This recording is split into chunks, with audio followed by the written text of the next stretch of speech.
وعلى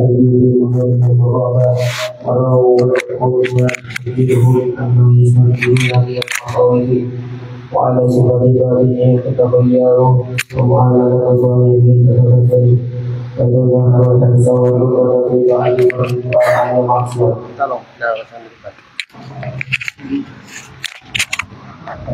Alhamdulillah, hari ini kita berada di Abu Bakar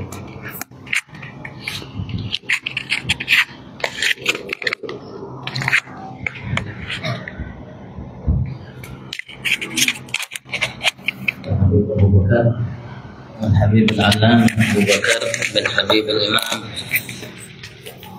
Mufti Salim Habib Ali Masyhur bin Muhammad bin Salim bin Hafid bin Syekh Abu Bakar bin Salim. Ayah beliau kakaknya Habib Umar bin Hafid,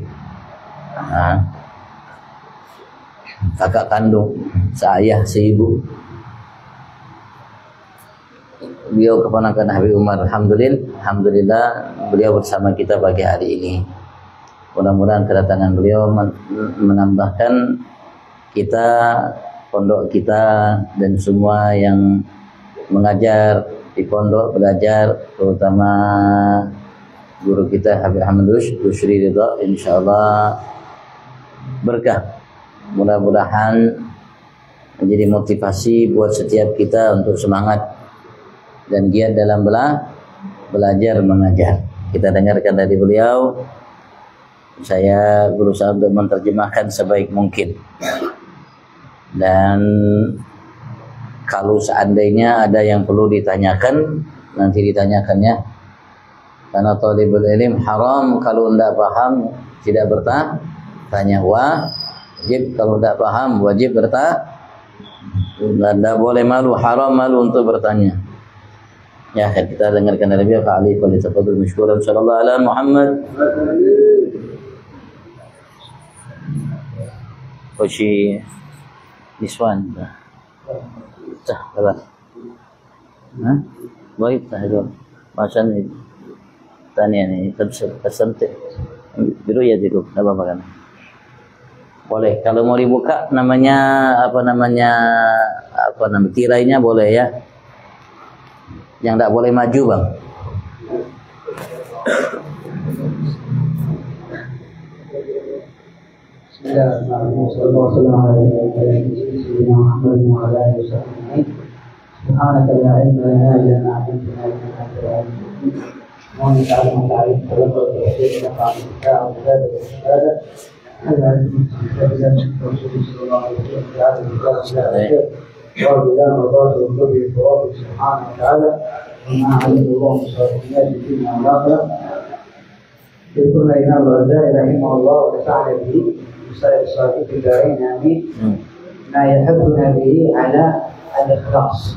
Imam Ghazali saat ini beliau bicara memberikan motivasi, saran, wasiat kepada kita untuk kita ikhlas.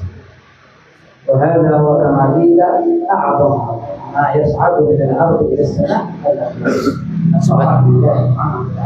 Sebagaimana yang dinyatakan oleh para ulama, yang paling agung, yang paling besar, yang naik dari muka bumi ini namanya ke langit menghadap Allah adalah ikhlas. ومهما عمل الإنسان من الأعمال الصالحة في الدنيا فإن الله سبحانه وتعالى لا يتقبل منه ذلك إذا كان فيه إخلاص. Dan apapun yang kita lakukan dari kebaikan, Allah Subhanahu wa taala tidak akan terima kebaikan itu kecuali di dalam kebaikan itu ada ikhlas dari kita. Allah Subhanahu wa taala yaqul fi kitabih aziz wa ma umiru illa liya'budu Allah mukhlishina lahu ad-din hunafa.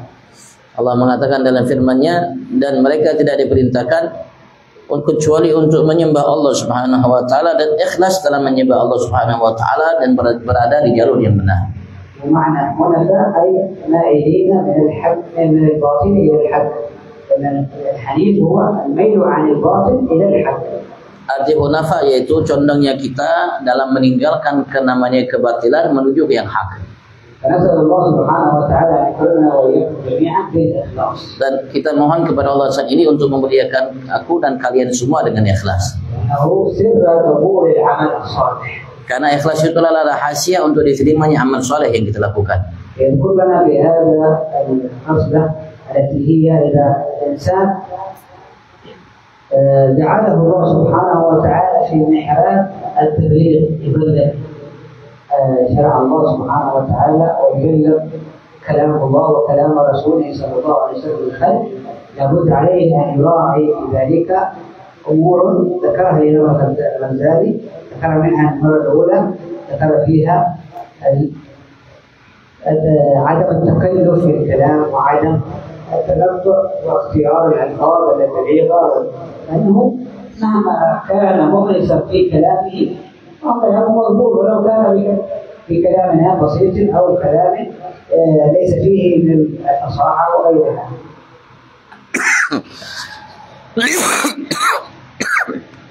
Dan saat ini beliau mengatakan bahwa Imam Ghazali memberikan wasiat, nasihat kepada kita, terutama sebagai mubaligh, penceramah da'i Allah, untuk memperhatikan beberapa hal agar namanya dakwah yang dilakukan itu mengena atau mungkin bahasa kita bermanfaat, sesuai namanya sasaran dan memenuhi sasaran. Jadi beliau namanya memberikan kepada kita berbagai macam motivasi dan wejangan nasihat untuk kita miliki. Yang pertama, dinyatakan oleh beliau, kalau kita memberikan nasihat kepada selain kita menjadi dai, jangan sampai kita memaksakan untuk namanya mengungkapkan kalimat-kalimat yang sulit atau susah untuk dipahami oleh semua. Sehingga kalau seandainya sebetulnya seseorang itu ikhlas, apapun yang disampaikan olehnya itu insya Allah akan namanya sampai mengena sesuai sasarannya. Andaikan dia namanya menyampaikan itu dengan ikhlas. Artinya tidak perlu namanya harus dengan menggunakan kalimat-kalimat namanya yang sulit, yang luar biasa sehingga diterima dakwahnya. Hadza qabila qabul ad-du'a min salim al-janan. الدعاء من سليم الجنان أقرب إلى القبول من فصيح اللسان. Karena itu ulama mengatakan doa yang dilantunkan oleh seseorang yang hatinya bersih lebih diharapkan untuk digabung doa tersebut daripada seorang yang lisannya fasih. كما ورد في بعض الآثار أنه جاء أعرابي إلى المسجد وجدهم يصلون على الجنازة. Ada riwayat yang menyatakan bahwasanya ada satu ketika pernah datang seorang Arabi ke masjid, dan ketika di masjid ia dapatkan mereka orang-orang tersebut sedang mensolatkan jenazah.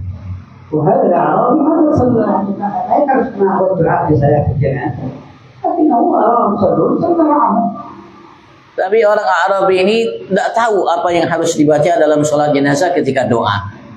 Tapi ia melihat orang sholat, maka ia pun ikut sholat bersama mereka. بعد ذلك بعد فترة شخص أحد رأى الميت في المنام فقال له ماذا فعل الله بك؟ فقال له غفر الله لي في دعاء الأعرابي. Beberapa waktu lalu maka ada seseorang di antara mereka bermimpi dan bertemu dengan mayit. Maka orang bertanya, apa yang telah Allah lakukan kepada engkau wahai si fulan? Maka beliau mengatakan, alhamdulillah aku mendapatkan ampunan dari Allah Subhanahu wa taala dengan berkat doanya orang Arabi itu. هذا الأعرابي الذي هو ما عنده شيء من العلم وهناك ناس من طلاب العلم صلوا عليه، الله غفر بهذا الأعرابي. ذهب الشخص هذا الذي رأى الميت إلى عند الأعرابي فسأله ماذا دعيت في صلاة الجنازة لما صليت على الإنسان؟ قال لا أعرف شيء ولا أعرف الدعاء الميت، لكن ألح عليه يعرف ماذا الذي دعا به حتى يدعو الله به لأنه دعاه أقرب إلى القبول. Maka yang mimpi tadi namanya setelah ia mengetahui hal itu, ia berupaya untuk mencari Arabi. Kenapa? Karena yang hadir tadi ustaz, thalibul ilm, orang-orang yang paham, yang ngerti, yang alim. Tapi kok kenapa mayit tadi ngomong Allah ampuni aku sebab doa Arabi, padahal Arabi ini orang yang tidak ngerti apa-apa. Maka dia penasaran, didatangi Arabi tersebut setelah ia bertanya.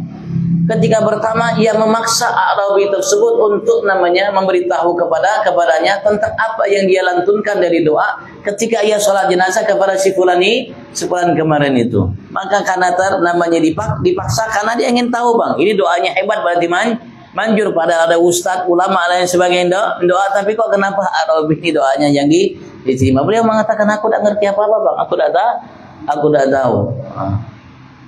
فقال الأعرابي هذا الرجل أنا لم أدعو الله به فعلم أن أعرف بالدعاء لكن قلت لما رأيت الناس يصلون أحرمت بالصلاة ولم أدري ماذا يقولون فقلت في صلاتي يا رب إن هذا الميت هو ضيف عندك لو كان ضيف عندي لذبحت له الناقة أي بالحج يذبحون أكرم وإكرام لكن هذا هو ضيف عندك وأنت أكرم الأكرمين حاشاك تعذبهم هذا تعذبهم. Beliau mengatakan aku tidak paham, tidak ngerti doa apa yang harusnya aku baca, tapi ketika melihat orang sholat, aku sholat dan aku mengatakan dalam namanya doa aku itu, ya Allah ini tamu engkau, keandaikan ini semuanya tamu saya sampaikan onta untuk namanya memuliakan tamu ini, tapi engkau ya Rabb tamu engkau adalah zat yang paling dermawan di antara yang dermawan, tidak mungkin engkau akan mengadab ini mayit ya Rabb. Nah, dengan doa seperti itu subhanallah padahal tidak ada doa namanya dalam kitab doa seperti itu, tapi karena sebab ketulusan yang dimiliki olehnya Allah Subhanahu wa taala ampuni semuanya itu. والأعرابي الآخر الذي دعا الله سبحانه وتعالى سمع النبي صلى الله عليه وسلم يدعو يقول يا رب أنت ربي ومحمد نبيك وأنا عبدك والشيطان عدوك فإن تنجيني يوم القيامة وتغفر ذنبي يفرح نبيك ويسلم عبدك ويحزن عدوه الشيطان وإن تهلكني يوم القيامة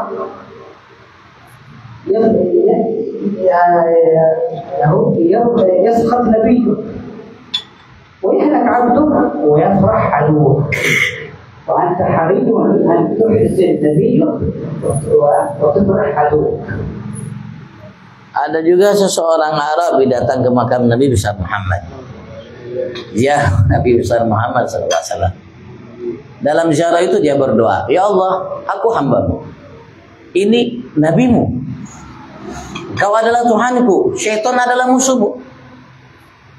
Jika engkau ampuni aku hambamu, maka aku akan namanya dia nanti kelak di hari kiamat masuk ke dalam surga, aku akan namanya beruntung.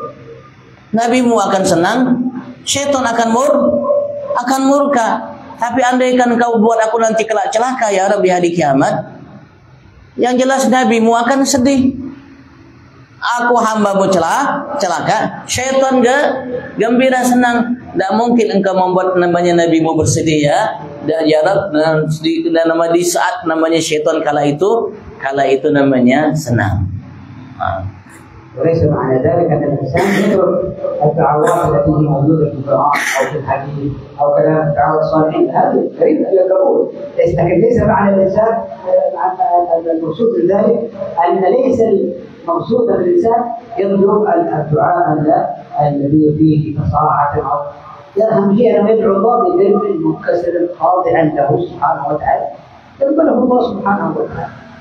Bukan berarti maksud saya antum doa-doa seperti ini bang, enggak. Karena doa yang lebih baik itu doa yang ada dalam Al-Quran dan Sunnah Nabi besar Muhammad dan diikuti oleh para ulama. Itu doa yang diharapkan untuk lebih dekat diterima oleh Allah Subhanahu wa taala. Tapi maksud saya, kata beliau, kita jangan terlalu memaksakan doa itu dengan berbagai macam kalimat yang masya Allah, artinya sederhana aja. Sederhana, yang penting ketika kita berdoa itu kita betul-betul berdoa memohon kepada Allah Subhanahu wa taala, karena hal itu yang bisa diharapkan untuk lebih dikabul doa kita daripada kita memaksa dengan namanya memakai kalimat-kalimat yang luar biasa. لابد أن يكون حال قلبك مع الله سبحانه وتعالى خصوصا في وقت العبادة في وقت التفكير، يكون قلبك منكسر لله سبحانه وتعالى لأنه أقرب إلى القبول، فكما يقول الله سبحانه وتعالى أنا عند المنكسر قلوبهم من أيديهم. Dan kita kalau memang namanya menjadi seorang ustaz menyampaikan sesuatu, layaknya kita ini merasa merasa hancur hati kita di hadapan Allah Subhanahu wa taala. Merasa kita hina, kala itu ada ikatan antara hati kita dengan Tuhan kita Allah Subhanahu wa taala. Sehingga apa yang kita sampaikan itu akan mengena, akan bermanfaat, sebagaimana Rasulullah mengatakan, Allah berfirman, hadis qudsi, saya kata Allah bersama orang-orang yang merasa hina atau hancur hatinya denganku, kata Allah Subhanahu wa taala. اهتم الأولياء والصالحون بصلاح القلب ما يقول الإمام الحداد فإن صلاح الدين والقلب سيدي هو الغرض الأقصى فيا سيدي قم. Dan selain setiap kita untuk memperhatikan namanya kebaikan hatinya, kebersihan hatinya. Dan itu Imam Abdullah bin Ali Muhammad dan mengatakan dalam baitnya, sesungguhnya kebaikan dalam agama dan kebaikan hati itu namanya menjadi puncak, namanya kebaikan yang akan diterima oleh seseorang hamba, maka ya Allah berikan aku kebaikan itu, artinya kebaikan dalam agama dan kebaikan dalam hati bersih. Allah Subhanahu wa taala kama warada dalam hadis, "Inna Allah la yanzuru ila suwarikum wa la ila a'malikum walakin yanzuru ila qulubikum." Sebenarnya Allah menyatakan dalam hadis, sesungguhnya Allah Subhanahu wa taala tidak melihat kepada rupa kalian, bentuk kalian, amal kalian, tapi Allah lihat kepada hati kalian. والخصلة الثانية ذكر لنا الإمام الحداد الإمام الغزالي رحمه الله أن لا يكون الإنسان في وعظه وفي تفكيره وفي تدريسه همته أن الناس يمدحونه ويثنون عليه، يقول هذا فلان درس حقه طيب، هذا فلان كلامه زين، كلامه يعني يثنون عليه يمدحون فلان. لا يكون همته في ذلك، لأن هذه همة ضعيفة، همة ذرية، همة قاصرة، وأنت هذا عمل عبادة لله، فأنت تنزل هذا العمل الذي هو مرتفع مقامه عند الله حكمه عبادة له إلى الانحطاط وإلى الدون بهذه النية الخبيثة التي لا يرضاها الله سبحانه وتعالى. Bukan sudah paham semua Anda? Paham nggak Anda? Kalau paham nggak perlu terjemah saya Pak. Paham nggak? Belum paham? Nah, mudah-mudahan paham nanti belajar bahasa Arab tanya betul-betul. Karena agak repot terjemah ya. Yang jelas beliau mengatakan yang kedua ini, tidaklah keinginan kita, tujuan utama kita bukan kalau kita berdakwah itu bukan untuk mendapatkan penilaian dari selain kita. Orang ini Masya Allah dakwahnya hebat, ceramahnya hebat, mengajarnya hebat, dan mendapat pujian dari selain kita, mendapatkan pujian kepada selain kita. Itu adalah niat-niat yang rendah. Niat-niat yang rendah yang tidak memiliki kadar kemuliaan di sisi Allah Subhanahu wa taala. Adalah kita jauhi ketika kita mengajar atau ketika kita menyampaikan sesuatu kepada selain kita. Adalah memang kita dalam menyampaikan itu hati kita ada ikatan dengan Tuhan kita Allah Subhanahu wa taala, yang kita harapkan adalah dari Allah Subhanahu wa taala, semua itu bukan dari selain kita. همتك كما يقول الإمام الغزالي همتك في أن تبعد الناس عن الدنيا وترغبهم في الآخرة. Dan namanya tujuan utama kita itu untuk kita memalingkan perhatian seseorang dari dunia dan menjadikan perhatian itu kepada akhirat, perhatian mereka itu kepada akhirat dan kepada Tuhannya. ترغبهم عن أن تهون لهم العذاب يوم القيامة، ولا تكثر من ذكر كرم الله ورحمة الله لهم، لأنهم إذا سمعوا ذلك كثيرا ما تهاونوا في العبادة والطاعة لله سبحانه وتعالى. فلا بد عليك أن تبعث في قلوبهم الهمة والعزيمة في ما ينالونه يوم القيامة من البعد عن النار ومن تهيئة الجنة. Dan ya yang diupayakan ketika kita menyampaikan kepada selain kita bagaimana keinginan mereka, perhatian mereka nanti kelak di hari kiamat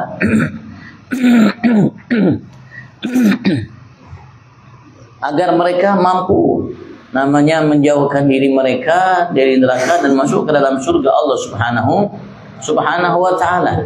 Itu yang menjadi perhatian kita, artinya mereka itu ketika mendengarkan dari kita ada semangat untuk namanya meninggalkan yang tidak baik, karena yang tidak baik itu akan menghantarkan mereka masuk ke dalam neraka, dan melakukan yang baik karena yang baik itu akan menghantarkan mereka masuk ke dalam surga Allah Subhanahu wa taala. Jadi seperti itu ada keinginan dari mereka atas apa yang kita sampaikan untuk hal seperti itu. تكون في كل ذلك صائلا مع الله ما هو يعني في ظاهرك تزهدهم في الدنيا وأنت بقلبك تحب الدنيا لأن تأثير الناس بالحال أقوى من تأثيرهم بالمظاهر.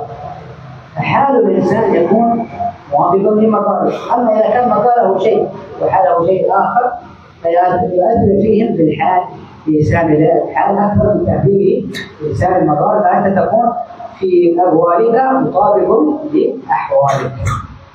Dan hendaklah kita harus menjadi orang-orang yang sungguh-sungguh, betul, benar apa yang kita sampaikan melalui lisan kita itu yang ada dalam hati kita, keinginan kita, niat kita. Jangan sampai kita ngomongnya namanya A di hati kita B. Jangan sampai kita membuat namanya dengan kalam ucapan kita membuat mereka namanya menjauh dari dunia, meninggalkan dunia, tapi kita sendiri yang bicara itu kita namanya menginginkan dunia.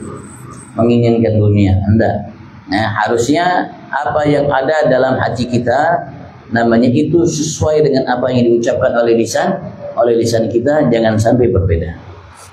هذا كما قلنا أن لسان الحال أفصح من لسان المقال، وكما يذكر الإمام الغزالي في كتابه البداية كم من إنسان أو كم من مبلغ يحذر الناس من الدنيا بلسانه ويدعوهم إليها بقلبه وبحاله، لأنه حاله لا يترك الدنيا ولا يخاف على من الأشياء التي هي توقع الإنسان في غضب الله نسأل الله العافية والسلام، فلا يبالي بالوقوع فيها بحاله، لكن بمقاله يحذرهم لا يفيد ذلك، فهو يدعوهم إلى الدنيا، يدعوهم إلى المعصية بحاله والعياذ بالله. Sebagaimana Imam Ghazali, beliau dalam kitab Bidayatul Hidayah menegaskan kepada kita jangan sampai kita mengajak selain kita untuk menjauh dari dunia, tapi hal kita, hati kita mengajak mereka untuk namanya mencari dunia, mengharap dan menginginkan dunia. Walaupun namanya lisan kita masya Allah kita melarang mereka untuk namanya dunia, kemalikman dunia, tercipung badan dan sebagainya, tapi hati kita, hal kita berbeda. Hati kita dan hal kita mengajak mereka untuk namanya dunia. Jangan sampai seperti itu, karena lisan hati dan lisan hal itu lebih fasih, artinya lebih mengena dan tepat sasaran daripada lisan ucapan. Ya, kama dzakar Imam Ghazali, anna al-insan al-ruha yukhalif haluhu kana qawluhu hadha yufsidu an-nas akthar mimma yuslihun.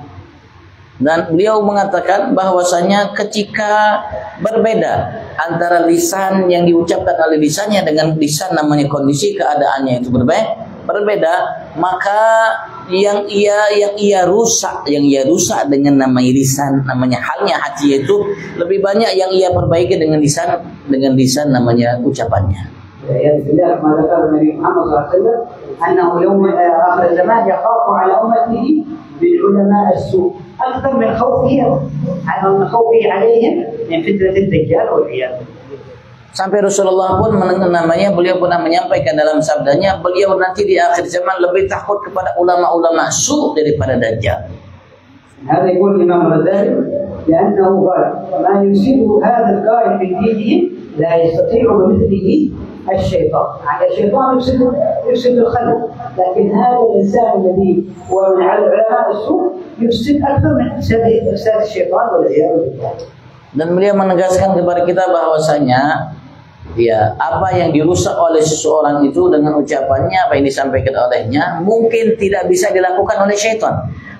Syaitan sendiri yang kerjanya namanya menyesatkan kita. Dia tidak mampu menyesatkan kita seperti ulama itu menyesatkan selainnya. Jangan sampai kita seperti itu. هذا قال الإمام الغزالي فيجب على من له قدرة أن ينهى هذا الإنسان عن تبليغه، يجب عليه أن ينهاه لأنه يفسد أكثر مما يصلح. قال إن لهذا من الأمر بالمعروف والنهي عن المنكر. هذا يعني يفعل منكر للناس، نسأل الله العافية والسلامة، بأن يدعوهم بحاله إلى الدنيا، يدعوهم بحاله إلى المعاصي والمخالفات والعياذ بالله. هذا منكر. فمن الأمر بالمعروف والنهي عن المنكر أن يوقف إذا كان له سلطة وقدرة على ذلك، أن يوقف هذا الإنسان، يوقفه على ذلك حتى لا يكثر بكلامه وبأحواله إفساد الناس فيما بينهم وبين والعياذ بالله. Dan andaikan ada orang seperti itu, namanya dia mengajak orang kebaikan dengan lisannya, tapi hati kondisi keadaannya mengajak mereka untuk melakukan yang tidak baik, untuk melakukan yang tidak baik. Maka bagian daripada amar ma'ruf nahi munkar yang kita lakukan kalau memang kita mampu. Kalau kita memang mampu, di situ kita harus mencegah ia untuk tidak namanya melakukan amar ma'ruf nahi munkar. Dan ketika kita mencegah dia untuk tidak melakukan amar ma'ruf nahi munkar, itu amar ma'ruf nahi munkar. Karena apa? Karena orang ini yang penceramah ini merusak orang selainnya lebih daripada ia membenarkan selainnya. Jadi kalau orang yang memiliki kekuasaan, kemampuan, maka ya termasuk mencegah ia untuk tidak lagi menyampaikan atau ceramah, itu harus, dan ia bagian daripada amar ma'ruf nahi munkar. هذا على كل من أراد أن ينصح وأراد أن يبلغ وأراد أن يعلم يهتم بإصلاح كلمته حتى يكون الله سبحانه وتعالى ينفعه الله بالعلم. فبدأ أن ينفع به يستمعون، لا يكون مثل الشمعة كما يقول الشمعة هي تبليغ للناس لكن تخرج نفسها، فلا يكون في تبليغه للعلم ودعوته إلى الله هو يهلك والعياذ بالله. كان بعض يمكن هذا يسبون يستفيد الناس، لكنه هو يهلك، فلا يكون هو أهلكهم كما يقول محمد صلى الله عليه وسلم، فيكون هو أنجاهم بكلامه وبحثه وبحرصه على تبليغ دعوة النبي محمد صلى الله عليه وسلم. Dan hendaklah seseorang itu harus berupaya kalau dia menjadi seorang mubaligh, ustaz, apalagi dai, untuk memperbaiki hatinya. Sehingga ilmu yang disampaikannya itu bermanfaat untuk dirinya terlebih dahulu, baru dia mampu untuk memberikan manfaat kepada selainnya. Jangan sampai kita seperti syam'a, artinya lilin. Lilin itu menerangi selainnya, tapi ia membakar dirinya. Jangan sampai kita mengajak selain kita untuk melakukan suatu kebaikan dan lain sebagainya, kita tidak melakukannya, tidak mengerjakannya. Itu artinya ilmu yang kita sampaikan tidak bermanfaat untuk kita. Bagaimana akan kita memberikan manfaat kepada selain kita? Jadi harus diperhatikan itu, harus berupaya kita untuk membersihkan diri kita, dan kita pertama kali yang mengamalkan apa yang kita sampaikan sehingga kita mampu untuk memberikan manfaat kepada selain kita dengan ilmu yang kita miliki atau yang kita sampaikan. Dari soal ini. Allah mudah Allah berikan kita ilmu yang bermanfaat, hati yang khusyuk, dan amal soleh yang diterima oleh Allah. Allah memberikan kepada kita ilmu yang kita tidak ketahui, dan Allah Subhanahu wa taala yang namanya memudahkan kita, dan Allah memberikan kita rezeki kemudian untuk mengamalkan apa yang kita telah ketahui. Kalau ada yang tanyakan, betul. Mumpung ada beliau. Udah rasanya baru sekali beliau mampir ke pondok. Ya, dulu ya, sudah. Mumpung beliau ini keponakan Habib Umar, tuh Umar bin Habib asli keponakannya. Keponakannya, muridnya, dan masya Allah. Sampai sekarang khidmat, dan beliau punya pondok pesantren untuk perempuan terutama. Termasuk pondok pesantren nomor 2 mungkin perempuan, bukan kuliah ya, di Tarim. Namanya Darul Faqih. Darul Faqih. Artinya kalau seandainya yang ada minat, fadhal. Darul Faqih, apalagi Darul Faqih. Sana kan ada Darul Zahra punya Habib Umar. Ini Darul Faqih punya abahnya. Punya abah beliau. Jadi diwariskan kepada namanya, termasuk beliau dan saudara-saudara beliau. Namanya Darul Faqih. Dan banyak juga namanya yang mondok, terus diantaranya anaknya Guru Mansur. Baru tadi malam kita di sana, anak Guru Mansur baru masuk, belum lama. Sebulan atau 2 bulan yang lalu beliau baru bawa anaknya mondok ke Darul Faqih tempat beliau. Jadi kalau ada yang mau mondok, fadhal, silakan. Jadi An-Nasr wal Futuh sampai ke tadi. Begitu juga beliau baru bikin juga pondok laki-laki. Kalau pondok laki-laki banyak di sana, fadhal. Jadi An-Nasr wal Futuh, jangan bikin fulus. Minta sama Allah Subhanahu wa taala. Jangan bikin fulus, minta sama Allah Subhanahu wa taala. Ya khair, kalau ditanyakan fadhal. Mumpung beliau ada.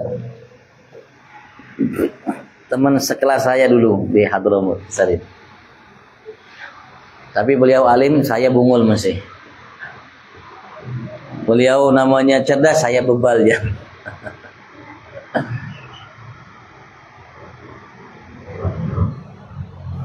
Bacakan.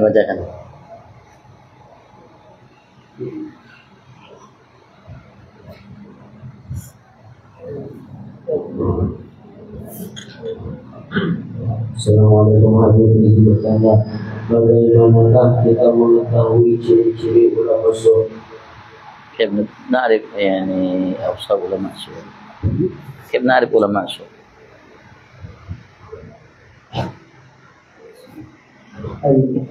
ليس لم يجعل الله لك من مهماتك في هذه الحياة أن تبحث عن أسوأ الناس، بل ابحث عن سوء نفسك.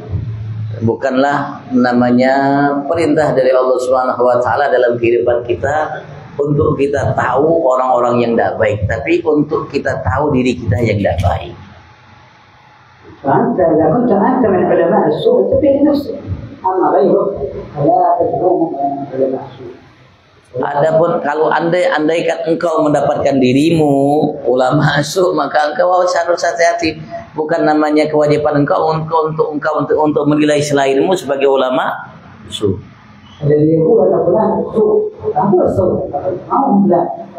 إن كان هو فلان سوء أكيد لكن السوء فيك، لأنك نظرت إليه بما عندك فوجدت ما عندك عنده. Maka ketika kita mengatakan itu su, orang ulama su, maka berarti itu penilaian kita. Kita ini menilai seseorang sesuai dengan apa yang kita miliki. Berarti menunjukkan bahwasanya kita su juga karena kita menilai dengan itu. Jadi bukan kewajiban kita untuk menilai seseorang, tapi kita menilai diri kita.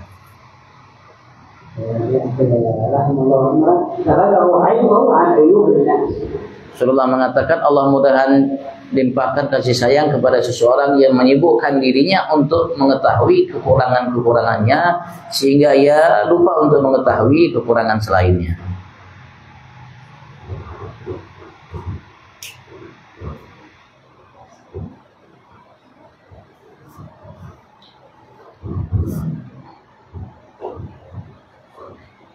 Ya mungkin antum tahu Pak,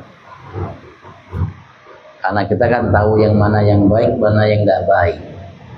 Kalau ada ustadz, kiai, siapapun iya mungkin, atau juga Habib mengajarkan kita tidak sholat, berarti tidak baik itu ulama, berarti itu dirinya sudah mengajarkan kita untuk benci, membid'ahkan selain kita, mensyirikkan selain kita, mengkafirkan selain kita. Itu namanya maksud beliau itu cirinya seperti itu. Bukan berarti kita harus mencari dan penilaian itu cuman dengan sebab itu kita tahu.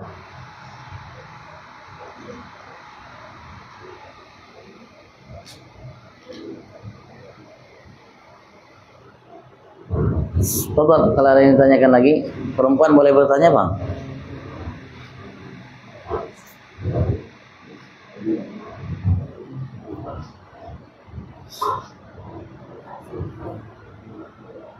Kalau enggak, kita tutup.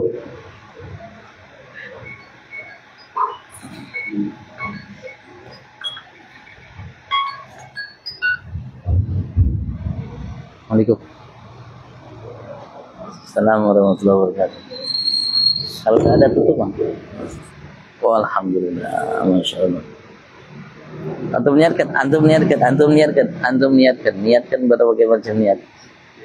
Anda sudah niat juga bang, Anda berbagai macam niat. Ya mudah-mudahan itu ya mudah-mudahan. Nah, insyaallah amin kabul insyaallah mudah-mudahan kita bisa mampir ke tempat beliau buat ziarah. Anda belum pernah juga ziarah keadaan itu. Belum pernah.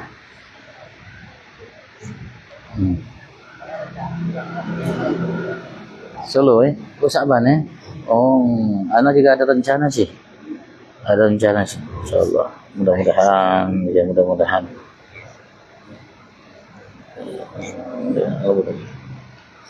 Kalau antum mau cari tiket, kalau antum mau cari tiket ABC, Anda bisa coba minta tolong Habib Muhammad, menantunya Habib Jinda.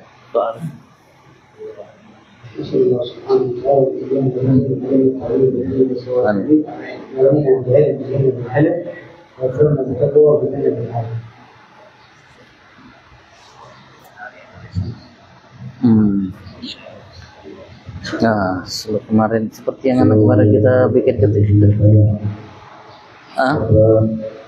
apa perbedaan Al-Quran dan hadis qudsi dan mengapa Allah menciptakan surga dan neraka.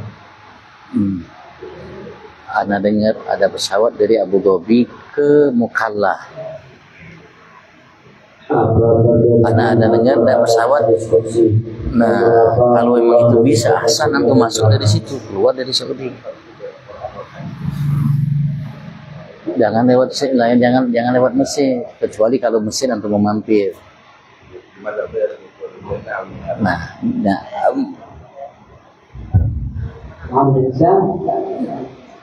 Nah, itu sudah lebih enak. Nah, kami kalau pulangnya lewat Saudi, nah kita tidak terlalu diperiksa-periksa bang kalau lewat Saudi.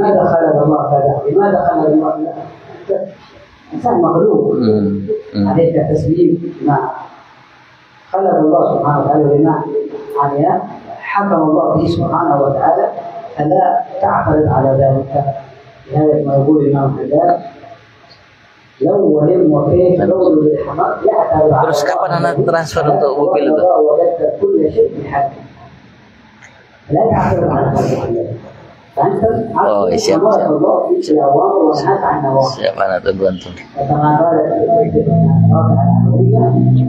لو لم تخرج من الجنة ولم تخرج من النار Anak minggu dari sana, anak minggu nanti antum kapan berangkat ke Solo? وهذا شيء ثاني ذكره Oh, besok ya?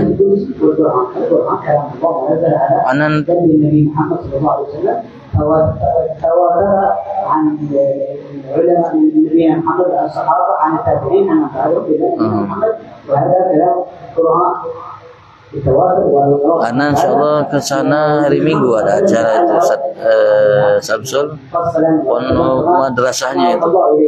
أما الحديث القدسي فيأتي madrasahnya itu. Ini di mana? لكن هذا القرآن تعبد Anak enggak ke Solo mungkin. Anak ke Jakarta aja bang. Kalau ke Solo lama lagi. Anak keluar kesian lihat IPA kemana anak. توكلنا هذا القرآن على جبل رأيته خاشعا مصدعا Ya, oh tidak ada Monas mau lihat hadir. كل ذلك النبي محمد صلى الله عليه وسلم الكلام الله Ya, masalah Muhammad tuh Habsyi mantu menantu Habib Jindan yang kemarin bikinkan visa buat Habib Bakar. Nah, كل مقولة للنبي محمد صلى الله عليه وسلم Nah itu beliau itu bisa carikan kita minta Thailand untuk mencari tiket, carikan tiket sama visa dan lain sebagainya jalurnya tahu ya.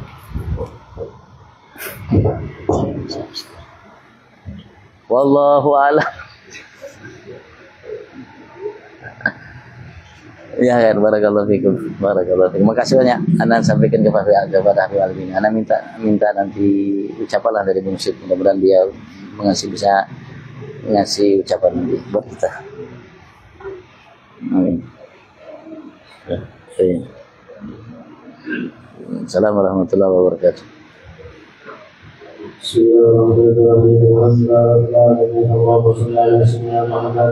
سيدنا محمد يا أنفعنا بما علمتنا رب علمنا الذي ينفعنا رب فقهنا وكي لنا قرابات لنا في ديننا مع الكتب رب يوفقنا وفقكم لما ترتدي قولنا فعلا كرما ورزق كل حلالا دائما وأخلا استيعابنا ما نعطى بالخير ربنا وأسلينا كل شؤون وكرنا sarapan di Badan Paman, sarapan di Badan Paman.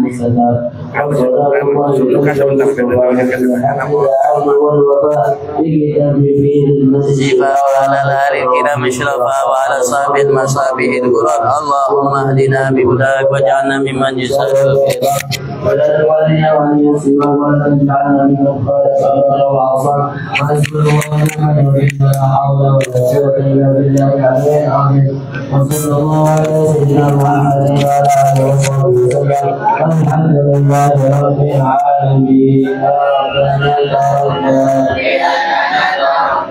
وإننا أسرنا علينا ويسرنا ذات العين توبا والسر والإرحام وصلنا وحبيبنا واغفر لوالدينا أمر موردنا والآل والإخوان وسائر الله وكل ذي محبة وهدنا صبا من هذه المحبة رب أسبابنا وجلنا لسليمنا بالمصطفى رسول المعقى بكل صدر أنا وسلم ربي وعلى رئة الحبيب وآله وصحبه على تخصيص والحمد لله بالبث والثناء عمن كثير النعيم محمد النسائي عمن كثير النعيم محمد النسائي عمن كثير النعيم محمد النسائي